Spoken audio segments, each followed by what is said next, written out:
Tayo po'y pinalad na makakausap muli ang maituturing ng suki ng palatuntunan sa katauhan po ng mismong Assistant Secretary at tagapagsalita po ng DSWD, si Assistant Secretary Irene Dumlao.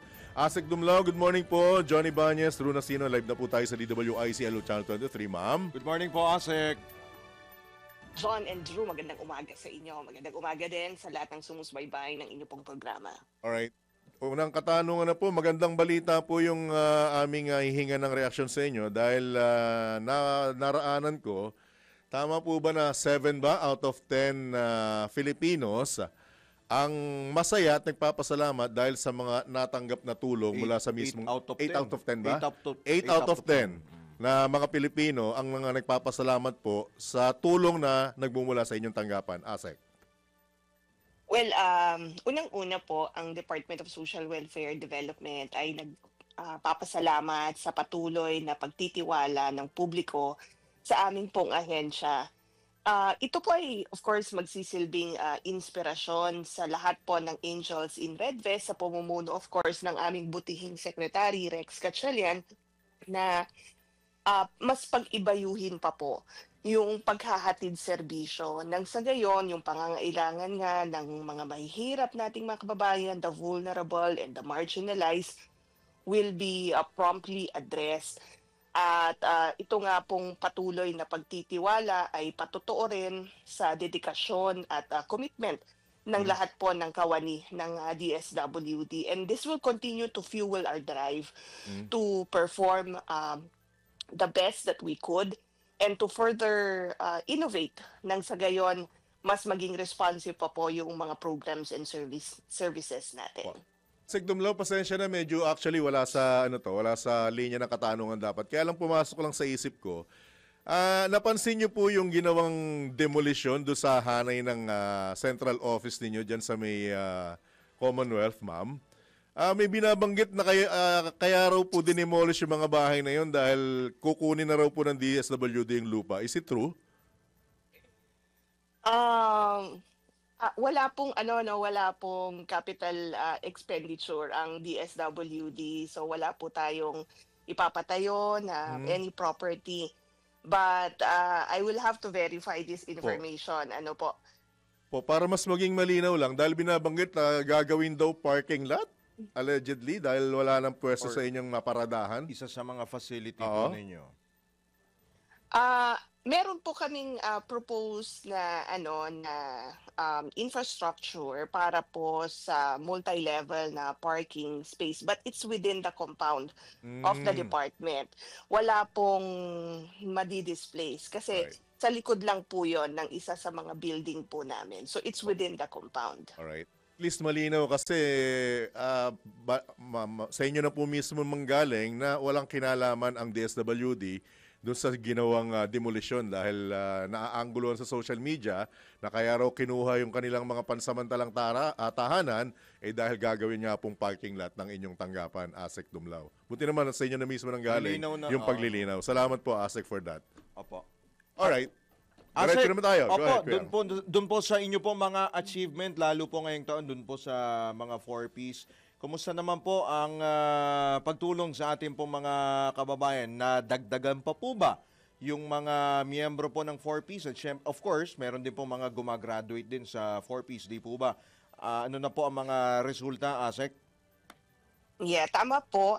Sa Department of Social Welfare Development kasi mahalaga sa atin yung pagmomonitor talaga noong mga kalagayan ng ating pong mga beneficiaries.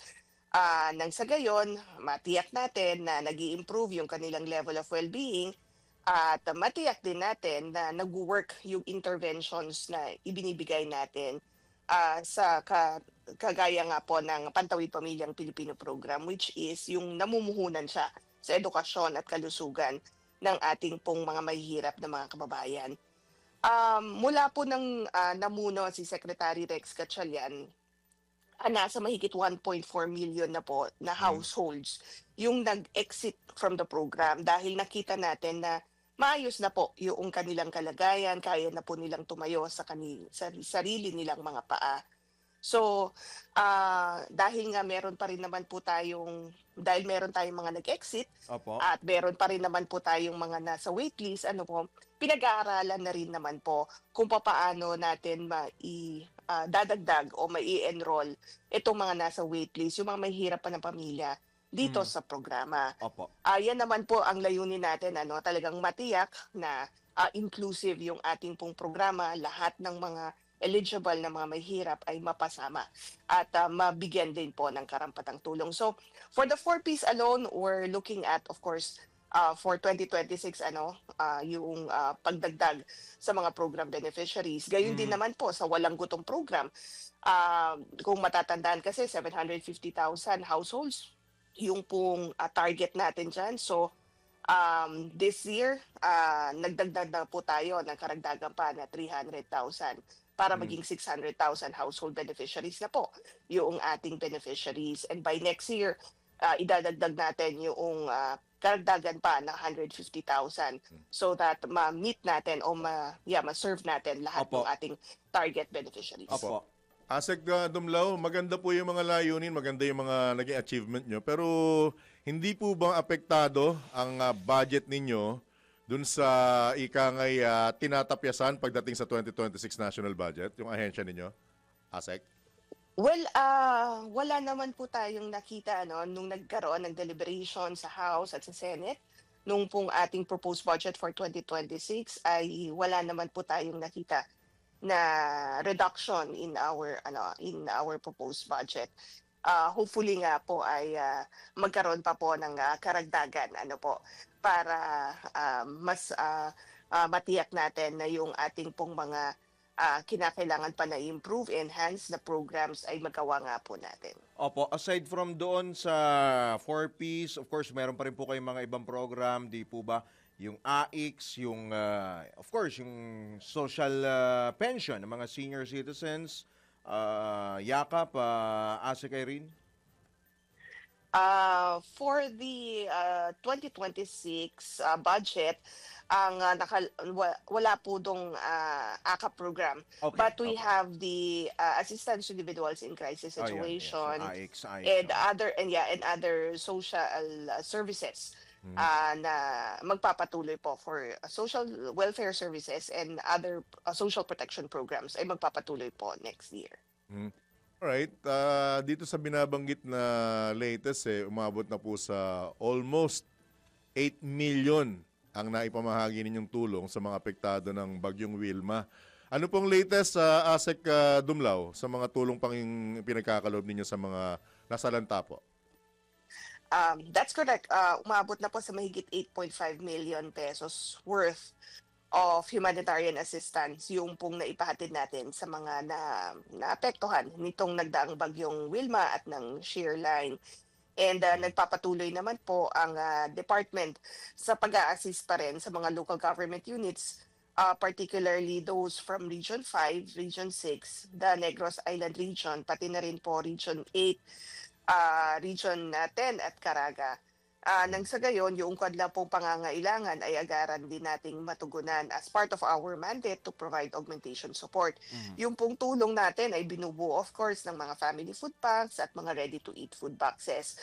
Meron din po tayo mga family kits, hygiene kits, and other non-food items na nai-distribute dyan po sa mga lugar na naapektuhan. At gaya nga ng nabanggit ko, Drew and John, nagpapatuloy pa rin ng DSWD. Nakikipag-ugnayan pa rin po tayo sa mga local government units. We're still receiving requests for augmentation and hindi naman po tayo, of course, tayo naman po ay ready naman na mag-provide ng augmentation support, especially that our goods are already prepositioned on the ground. Opo, at nare-replenish naman po yan, di po ba, Asek? How about naman po, bukod doon sa mga naapektuhan po ng Bagyong Wilma, of course, may mga lugar pa na mga naapektuhan ng lindol sa Cebu nga pala, sa May Davao. mga pagbaha pang Mga nagaganap. pagbaha pa, Asik Dumlao, natapos na ba o tuloy-tuloy pa rin ang inyong pong pagtulong sa kanila? Yes, that's correct. Yung pong mga naapektuhan ng malakas na lindol dyan sa northern part of Cebu ay patuloy pa rin po natin na ina-assist. Ano po, sa katunayan nga po, we're now in the process of distributing emergency cash transfers nang sa gayon, itong tulong pinansyal naman ay magamit nila sa pagsasaayos ng mga nasira nilang mga kabahayan o kabuhayan or purchase din ng ibang mga kakailanganin ng mga family members. Kasi yung emergency cash transfer, flexible po yan and it empowers yung mga disaster-affected families to prioritize their needs. So ito po ay currently dinidistribute na rin po natin dyan nga po sa Cebu. Alright. Sa inyo pong pagkakataon, as Asek Dumlao, baka may karagdagan pa po kayong mensahe at panawagan sa ating mga kababayan. Lalo na po, magpapasko na, Asek. Yes, Drew and John, of course, una-una nagpapasalamat kami sa inyong programa at binibigyan daan niyo po lagi ang DSWD para tayo po ay makapagpahatid ng impormasyon sa ating pong mga kabayan. Pangalawa po, tama yung nabanggit nyo, this is the season of giving, it's a season of hope. Kaya sama-sama po tayo magbigay ng pag-asa sa ating pong mga kababayan, lalong-lalo na yung mga mahirap, mga lubos na nangangailangan. Ito po ay patuloy na pakiusap ng DSWD dahil nga sabi natin, this is a season of giving, it's a season of hope. So sana po doon sa mga nagnanais na magbigay tulong, lalong-lalo na sa mga families and individuals in street situation, kapag po nakikita nyo sila sa mga lansangan, tulungan nyo po ang DSWD na mag-reach out sa kanila. Maaari nyo pong picturean kung nasan sila and ipadala yung location sa DSWD sa aming pong official Facebook page, that's at DSWD Serves. And kami po ang magsasagawa ng reach out activity because sabi nga po ng Pangulong Marcos Jr., dapat wala pong mga pamilya ang nasa mga lansangan, lalo na ngayong Kapaskuhan. So allow us to reach out to them and provide the necessary intervention. Yun po ang pakiusap ng DSWD. Na sana tulungan po kami ng publiko, lalong-lalo na ngayong Sa may mga badyaw, no, period ma'am? ng Pasko. Pati yung mga That's badyaw. correct. Oh, Kasama po nagkakaroon yung ngayon mga, Sa totoo lang. kasama po. Yes, kasama po because sabi nga po namin, merong tamang pagtulong sa kanila. So, help the DSWD. So with that, again, maraming salamat po at magandang umaga po. Salamat din po. Habol na naman po mula sa amin ni Drew, Asek Opo. Dumlao, with your indulgence. Merry Christmas po, Ninang. Salamat po, Nina. Salamat po, Ninang. Maligayang Pasko din po sa inyo. Alright, good morning. Yeah. Good luck at ingat po kayo, Mama. Thank you so much. Ingat po. Congrats. Salamat po. Yung po mga kabalitan, kabalitaktakan si DSWD Assistant Secretary and Spokesperson Irene Ninang Dumlao. Dumlao.